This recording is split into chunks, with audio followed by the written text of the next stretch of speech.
Okay, so we're going to talk today about barefoot hiking, shoes, the importance of walking, and just, I guess, all things gait, foot health, and, I would call it a primal pattern. I believe walking is just so key to baseline health as um, bipedal mammals. And yeah, I guess Jeff and I have both separately, before we met, we were both on journeys of barefoot shoes. And so when we met, we both had barefoot shoes. We had our different styles and different, brands that we had used to transition to barefoot shoes. And then we both, loved hiking, walking every day. It's, again, kind of one of our non-negotiables is walking. And then, yeah, it's just really important for us to have good shoes, high quality shoes, because Jeff can definitely say that this is true. When he met me, I essentially was wearing like a moccasin style shoe all the time, and they were destroyed. Like, I had worn through these shoes over and over again, and then Jeff convinced me, hey, instead of destroying a ton of cheap shoes or cheaper shoes, why don't you get, a high quality pair of shoes that's going to last us for years. And so, yeah, maybe do you want to share a little bit about transitioning to barefoot shoes for you, and then we can kind of share some of our brands, and we can also talk about different shoes for different weather or conditions, which is super key. Because I'll just say it here, you don't always have to be barefoot. Obviously, that feels so good. Who doesn't like to get their feet directly touching the earth? And oftentimes, depending on the terrain that you're walking, you do want something to cover the sole of your foot. So, yeah. Yeah, so I started probably over 10 years ago. The Vibram 5 fingers were kind of just getting popular in the alternative. And I just started by, I wasn't a stranger to going barefoot, but I wasn't mindfully doing it. I'd go in the backyard barefoot maybe in the summer or something. But so I just started near the home I grew up in. Had nice soft beach sand trails. So I would start by just walking barefoot on the beach sand trails for as long as I could. Would usually, go for a 1, 2 hour, 3 hour walk. And then sometimes I'd challenge myself and I would walk off the trail into the forest, stepping on like sticks and pine needles, and it was really, really, really slow.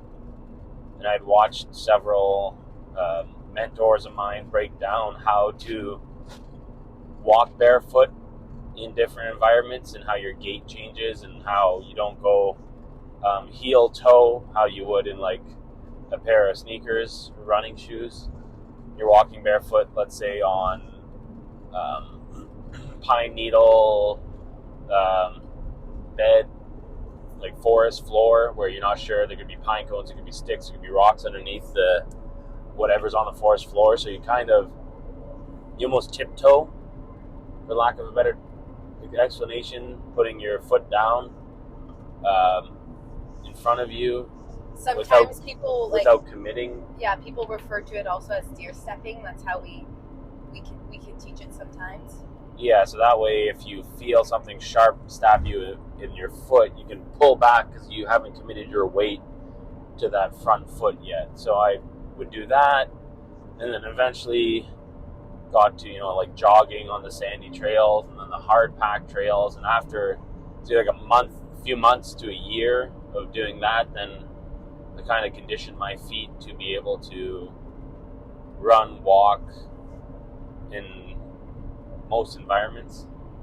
Yeah, there's a great book. So actually, maybe you can share a story of how you injured yourself, because this is very common. People who go from, let's just say, like, I like to call it like a cast. Your foot's in a cast. So what do you have? You have a hard sole that's not bendable under your foot. You have a really small toe box, which crunches up your toes.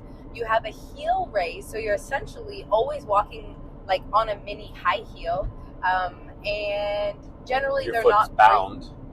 Yeah, your foot and ankle, is generally bound, and then generally these are not breathable shoes, and so you have this cast on your foot. So when people take that off, oftentimes it leads to injury. So I just want to say here, a really, really great resource is Katie Bowman's Whole Body Barefoot. Lots of amazing exercises so you can transition to barefoot walking or barefoot shoes with less pain.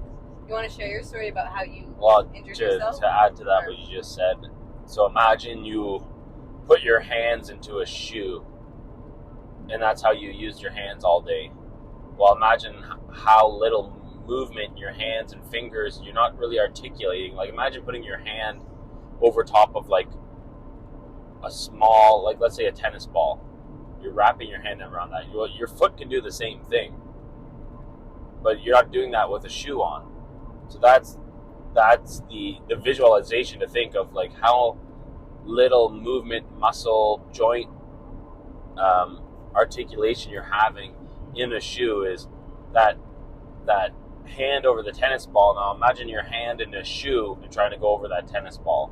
And another thing with that idea is that people roll their ankles and hurt themselves more when they're in like these casted shoes, because when you're in a barefoot shoe, you have more flexibility, more movement, and generally your entire foot and ankle is stronger, so you don't roll your ankles more. Yeah, I've never rolled my ankle in a barefoot shoe or barefoot. And like the way I explain it to people is, you're taking your foot, the sole of your foot, and now you're raising it whatever height of the sole is. So if you're in a big hiking boot, your foot and where it should be,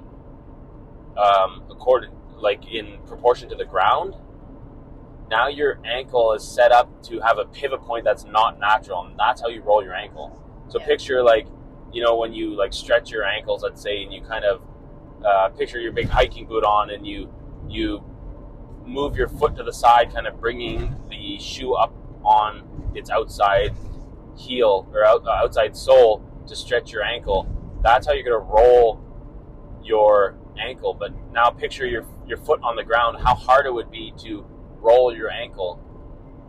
Now if you put your foot an inch off the ground, that pivot point to where your ankle and the ground should be is like an inch or two higher off the ground.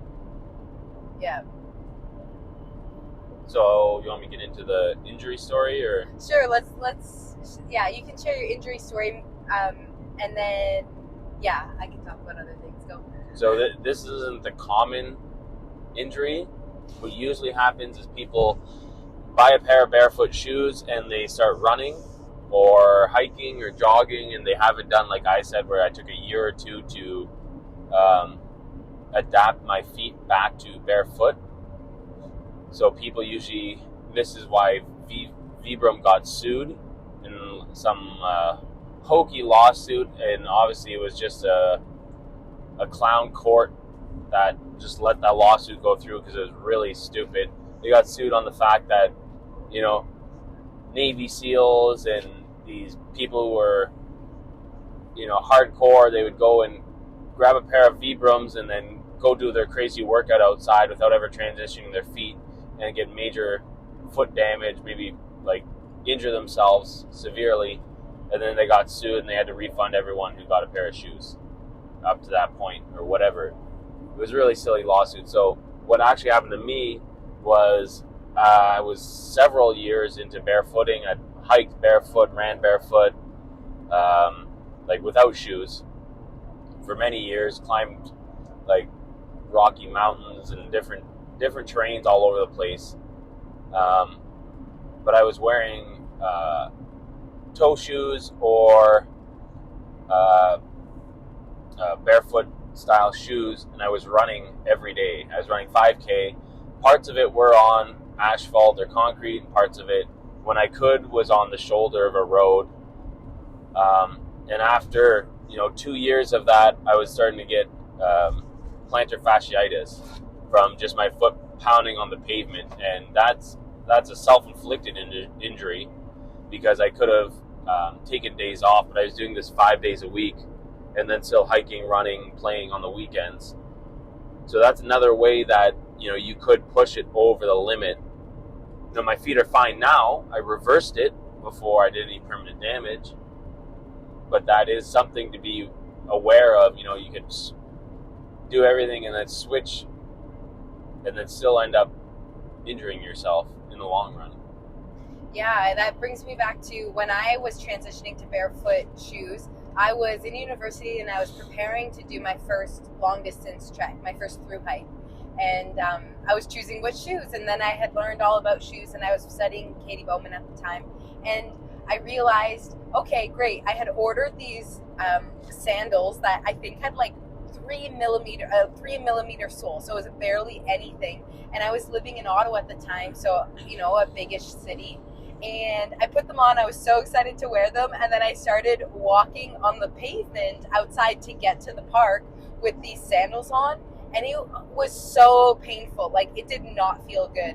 And it really made me realize, like, okay, yeah, you can wear barefoot shoes all you want. But if you're still walking on cement or pavement the whole time, that can also create a lot of injuries. So you got to play with this. And I want to say here too that you can still have a barefoot shoe with a thick sole. So I go back to that example of when I hiked the PCT. I was hiking, you know, a marathon a day pretty much for 5 to 6 months at a time. So this was important for me to have cushion in this situation. I actually would maybe try a different shoe if I had to do that trail again. But at that time, I got more of a running style shoe. The company was called Ultra at the time, and it had a sole, like a thick sole to take on, you know, that continuous impact for my feet and my body. And that shoe worked really, really well for me during that through hike. But yeah, it's not just about the shoe. It's also about the terrain that you're walking on. I just want to make that clear. And your gait, like I still have gait problems till this day, and a clear display of this for myself. And if you're curious, if you have a pair of running shoes, look at your running shoes, look at the sole, and see, are they both perfectly worn in the exact same spots? Or are they worn on the heel versus the toe? Yeah, or so if you put your soles side by side, are they worn in the same spots? So are you having the same impact point on both shoes in the same spot? You'll know if your gait is even. Yeah. And mine definitely was not. One was way more worn than the other. So this whole time I was running in the barefoot shoes, I was just driving in bad gait patterns and just working my way to a worse injury as I wasn't running properly, balancing out my body and my feet, and the impact wasn't distributed evenly. Yeah, so do you want to talk about some of the shoes that we wear? So let's go from like barefoot, midsummer, so we got nice sunny dry conditions, and then we can kind of work through cold, work through wet conditions, and then winter. So let's say it's hot summer. We're either barefoot, or our go-tos now are the Earth Runners. Yeah, Earth Runner sandals. They're awesome. Like, I've tried different sandal styles, and I gotta say, like, for structure, for ankle support, for grounding, these are the best, I would say. And they're durable. Like, most sandals are like kind of floppy, but yeah, these sandals are awesome. These are like a Spartan style, so they go wrap around the back, they wrap around the front.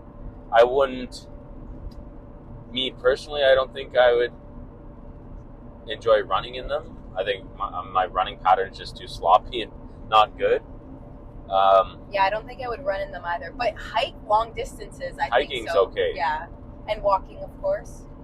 Yeah, hiking, they're great. I don't mind them that bad. I do still enjoy hiking in a Vibram 5-finger. Yeah. Because I find that my toes act like More fingers, grip. and I can wrap around things better.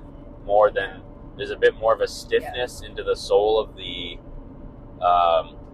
Earth Runners. That's true. But it's nice because you're not getting stabbed in the foot with stuff, which I've had. I've been stabbed in every part of your foot you can get stabbed with in a pair of Vibrams. Nature's acupuncture. I've had branches go in between my toes, into the sodom, wherever the sole wasn't protecting your foot. I've been stabbed with tree branches. The Vibram 5 fingers. That being said, I still love the Vibram 5 fingers, even in hot weather, with a sock. And the Vibram 5 finger, that's like, it's a pretty, I would say, pretty diverse, like, go anywhere, do anything shoe. Oh, and what's the company for the socks again? The ones I wear all the time? Injinji. Yeah. Oh yeah, Injinji. You can find them on Amazon. Yeah, so this is, if you want, so personally, okay, now we're switching to socks for a little bit, but the Injinjis are literally the only socks I wear in the summer. I have different thicknesses. So in the winter, I'm wearing Darn Tough wool socks. In the summer, I'm wearing Injinjis. Those are literally the two style of socks that I own. That's it. And they have merino wool Injinjis too. So if you want cold weather and still wear those toe shoes, you can. And why would you wear the Injinjis? They're toe socks. They're awesome. If you're wearing, 5-finger barefoot shoes, well, there you go. You're going to need them. But even when I was hiking the PCT, I wore Injinjis to prevent blisters. So if you're doing long hikes and walks, one, your toes get to move freely. That's awesome. You could also wear them in a sandal, which is awesome. And you are not going to get as many blisters because you're not going to have as much sweat build up in between the toes and any rubbing. So that's what's going to create the blister situation. So they're great socks. I love them. Injinjis. We're not sponsored at all. Maybe one day. We'll see. So yeah, we did the Earth Runners, awesome sandals. They're great, and they're also grounding too. So they have a conductive sole. I think they have a carbon copper. Well, they also have the sole itself has a carbon material in it, and then the band that goes around it has a carbon-based material, and then there's a copper plug at the bottom too. So you're actually getting grounded when you wear the Earth Runners. So you're actually earthing at the same time. So if you don't know what that is, that's the disbursement of negative ions built up statically through the day, because the Earth is I believe negatively charged, and it will pull those negative ions or positive ions off your body. So grounding has all types of science and blah blah blah behind it. That's a whole nother discussion. But the Earth Runners also ground you at the same time. So it's like it's a win-win. Okay, let's go back to shoes. So now let's just say starting to get colder, or you're looking for a shoe that you can, maybe run with or whatever. What do we go to? I would say right now our go-to is the Vivo Barefoot. Vivo Barefoot. So this is, for Jeff and I, this is like more of our hiking style shoe. So we both have a pair. They're, different. Choose whatever variation you like. But they have a super solid grip pattern on the bottom of the shoe. They're super breathable. So if you're trying to run and you're getting really hot and you want more of a hiking style, it's a really awesome like running kind of style shoe. And then when it starts to get colder, same company, Vivo Barefoot, we're doing a higher like a mid-rise, like whatever. mid-ankle. They it have goes a past higher, your ankle. Yeah. And it goes kind of up towards more your of a calf. boot. Yeah, it's more of a boot. You still get all the benefits of an awesome barefoot shoe, and you're going to have more waterproofing ability. And to be honest, we've been wearing these shoes for years, and they're obviously upgrading their styles, and their shoes are getting better and better when it comes to waterproofing, which is awesome. And so in the fall, I would say, fall, early spring, that's great. I'll have to admit, on the days that it's super rainy, I still have a kind of shitty ass rubber boot that I'll put on, and I don't mind days here and there to wear that. The rubber boot definitely is not like the whole barefoot style, but it's awesome. Like when you're just in rainy conditions, I just throw a rubber boot on. There probably are some brands that are better than just like the cheap, I don't know, maybe I got these used, but it's like probably get them at Canadian Tire or I don't know. They're not fancy at all is what I'm saying. But there's probably fancier ones that are way better, but I just haven't invested in a pair because for me, the number of days that I'm putting a rubber boot on is not worth the investment at this point. But yeah, and then what do we do when it gets colder? This is, I would say, one of our biggest challenges. Yeah, I'd also go back. So we have a pair of outdoor hiking, muddy weather, warm weather, Vivo Barefoots that have an aggressive tread pattern on the bottom, which is great for hiking. Muddy spots, like water, mucky spots if you got to go through rivers and stuff, running. Those are great. They drain off nice, so they, like, depending the style you want, they have really nice, like, barely any, I don't know what to call it. Like, I'd say the covering is very breathable. It's almost like mesh. Yeah. So you can have a really, really super ultra light, breathable, drain out. So if you're just doing like outdoor running, marathoning, and you're going through rivers, maybe you're doing a triathlon or something, those are awesome. Like the one I have has a little mix of both. The same with yours. It's got some more on the body, but it has the aggressive sole. But then we also have Barefoot city shoes, which we don't wear that often, to be honest. Which we don't wear as often because we try to stay out of the shitty.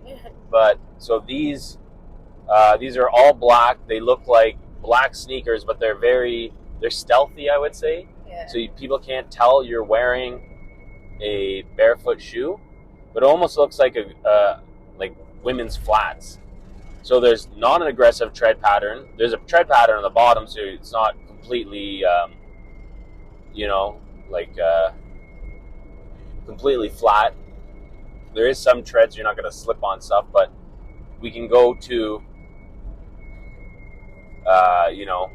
stores, farmer markets. We can go around town, go to dinner with these, and no one even suspect that, we're wearing barefoot shoes. Yeah.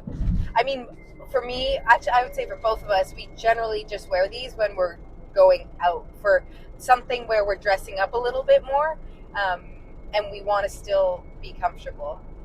And maybe work out in. We would maybe if we went to like a gym or something that required us to have shoes on, we've done that before. Because they're just like clean, simple shoes. There's nothing fancy about them. And they're nice and comfy. It can be a challenge sometimes to find barefoot shoes that don't have interesting colors on them. Okay, I'm gonna have to stop. Okay, so going into winter, colder temperature shoes. This is actually, I would say, where I've in the past struggled to find a shoe that worked really well for these conditions. Where we live, we have wet winters, like wet cold. We also have a dry part of the winter, which is a dry cold. And in my perspective, those are totally two different environments or climates that require two different quality of shoes. So for the wet cold, you want something that's waterproof on the outside, and then generally like something warm on the inside, right? So you can think of wool or sheepskins, or generally I would say your go-to is a wool liner and wool socks. But you need to keep it dry, because if they get wet, then that's a problem in a wet cold condition. When it's dry cold, there's less moisture in the snow, everything is dry, so you don't necessarily need that waterproofing on the outside, which is nice because you can have a different style of shoe. You could, I would say more traditionally you would have like some form of leather on the outside and then your wool liner on the inside. So in the past, I did the Manitoba mucklucks for years. In the city, when I lived in the city, those worked well, mostly because I wasn't actually outside for super long periods of time. And so it was fine. I was like in and out, or I would go for a hike, but it wasn't, I wasn't in a situation where I was outside for, let's say the whole day, without having that option to get warm or dry my shoes off. And so, they were fine in the city, but to be honest, after, my feet were still cold, I wasn't very warm, and I wouldn't really recommend them if you're living, more off-grid or in colder conditions and climates. So, do you want to say anything? Yeah, so now we use the winter Vivos. Oh. Like, we have our Vivos that if we got to drive in the car or like go to the store in and out, we'll have those. But even those sometimes is when it's really cold. Mine, I probably would upgrade a size so I could put a thicker wool sock. Yeah. But like I wear mine from, let's say, cold fall till early spring. When the weather starts to warm up, depending how much water there is, I might still wear them when it's wet out like today. But then, yeah, so when it gets really cold and we're walking on snow or doing hiking or even like shoveling the driveway, we have a pair of Baffins, which is like an all rubber boot with a sole that's supposed to be good to like minus 100. And probably, I would say they're the most popular for like ice fishing, people going out hunting. Yeah. Especially up north where we are, you see them everywhere. They're big, they're bulky, but they're warm. They're warm. The other caveat I would say is I've never had a pair of boots like the Baffins, mind you. I wasn't always searching for this, but I'm wearing like a size 14 Baffin, and I have lots of room for my toes. Yeah. So my foot feels like it's in a pillow, but there's so much room in the boot itself. It allows my foot to splay. I'm not getting crunched in. I've always had that problem in winter boots, is my toe box getting crushed. So I'd say, it's got a raised heel and all that, but all that being said, it almost acts as, especially when you're getting a bigger size than your actual foot, so your foot has room to move in it, you end up with kind of like a mini snowshoe. Yeah. So the boot is so big, like it's probably like 2 or 3 inches bigger than my foot in all directions. So it acts like a big snowshoe, and it's warm and it's waterproof. So that's probably like my number one recommendation. If we can find something else, that'd be awesome. Actually, and so that brings up, when I was at teaching drama, I was doing my immersion there during the winter, and it was cold the 2 months that I was there. And the shoe that we switched to were the Sorels. So the Sorels have the outer liner, and then they also have... Almost hit a squirrel. They have the outer, like, rubber boot liner, and then they have wool inserts, which was cool because I didn't have a warm place to go to, so we would just take our wool inserts out, dry them up by the fire, and then pop them in. And we had super thick socks, so the shoe, like Jeff mentioned, was a bigger size than normal. But I used the Sorels while I was on that during that immersion, but to be honest, they didn't strike me as like, oh, I love this shoe, that I went and bought myself a pair after. So again, you got to find your own style. You got to find what you like. You'll probably go through a bunch of pair of shoes that you don't like. That's what we did until we found out what works for us, The main thing is that you want to find a style and then get used to that shoe, especially if you're considering, a big hike or a big outdoor immersion experience. You want to get used to that shoe before you're then wearing 24/7. So get your foot adapted to it. You could wear it a few hours at a time. So I remember when I first started, I would wear them before going outside. I would wear my shoes inside to make sure that I liked them before going outside. So if you don't like them, then you can return them right away. So wear them inside your house for an hour or two. I did that when I was trying on my shoes to figure out which one I wanted to do to hike the PCT with. So that's another good strategy to make sure that you're not going to then get a crazy injury, or they just don't fit right. Because most of these shoes, they're quite hard, especially if you're living in smaller communities outside of a big city. They're harder to find. Like, I can't just go to the running room and find Barefoot shoes. So you're most likely going to be ordering them online.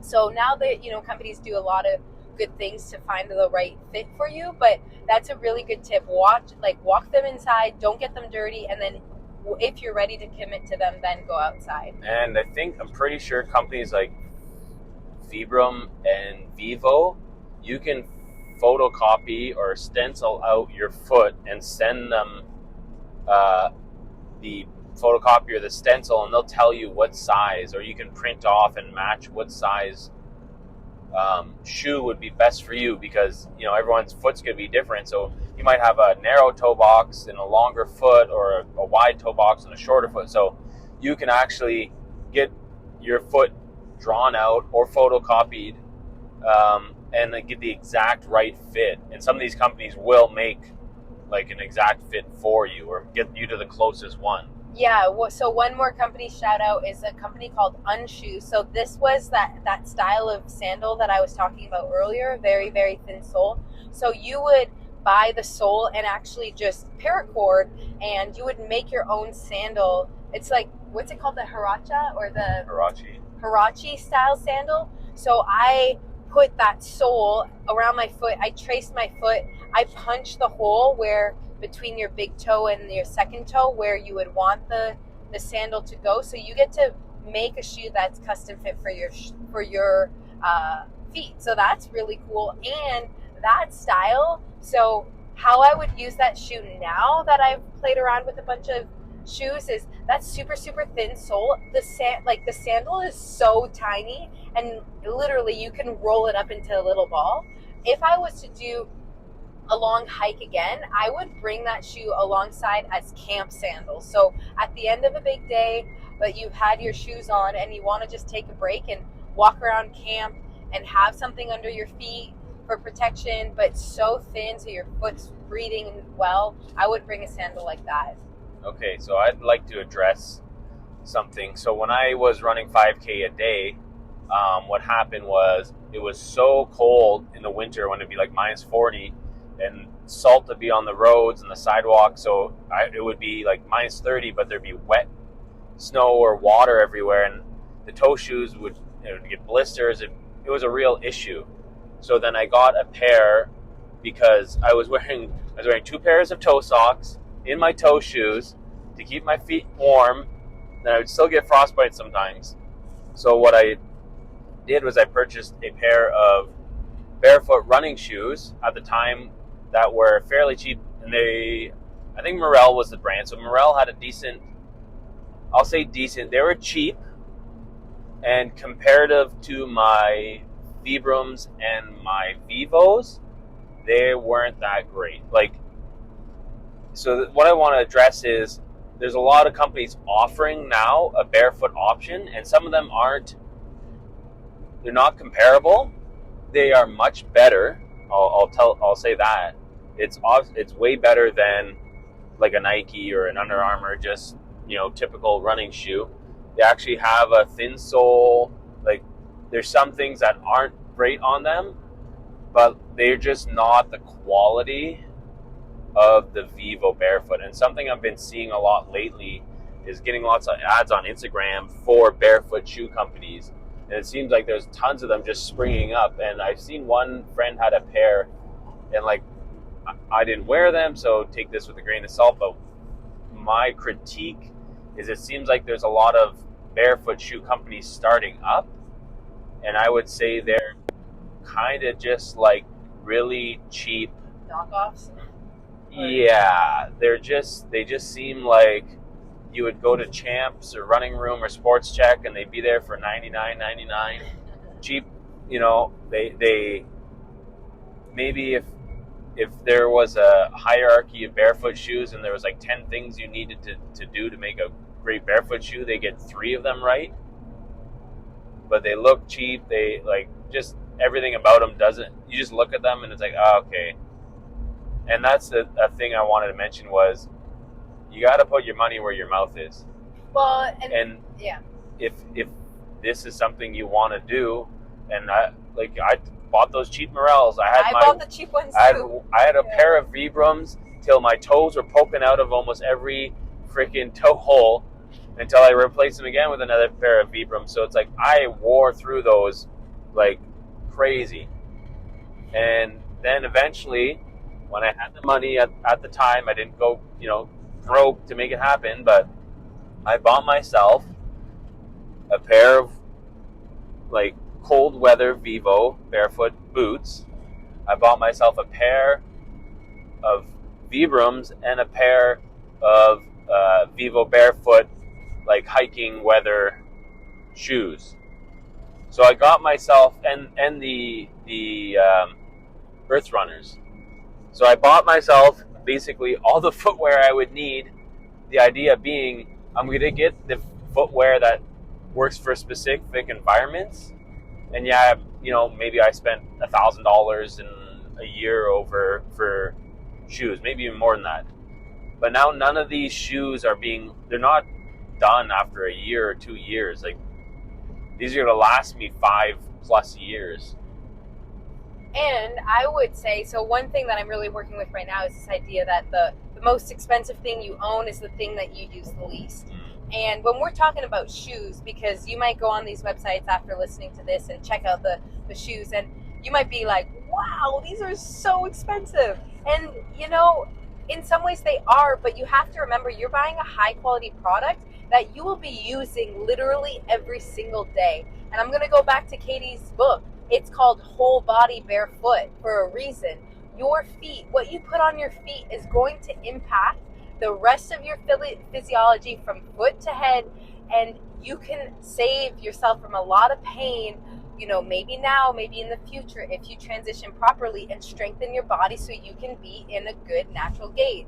So yeah, just remember that, you know, okay, you might not be ready to buy them today, but it's worth saving up to get good shoes, because yeah, it's your health, it's your comfort, it's a long-term investment.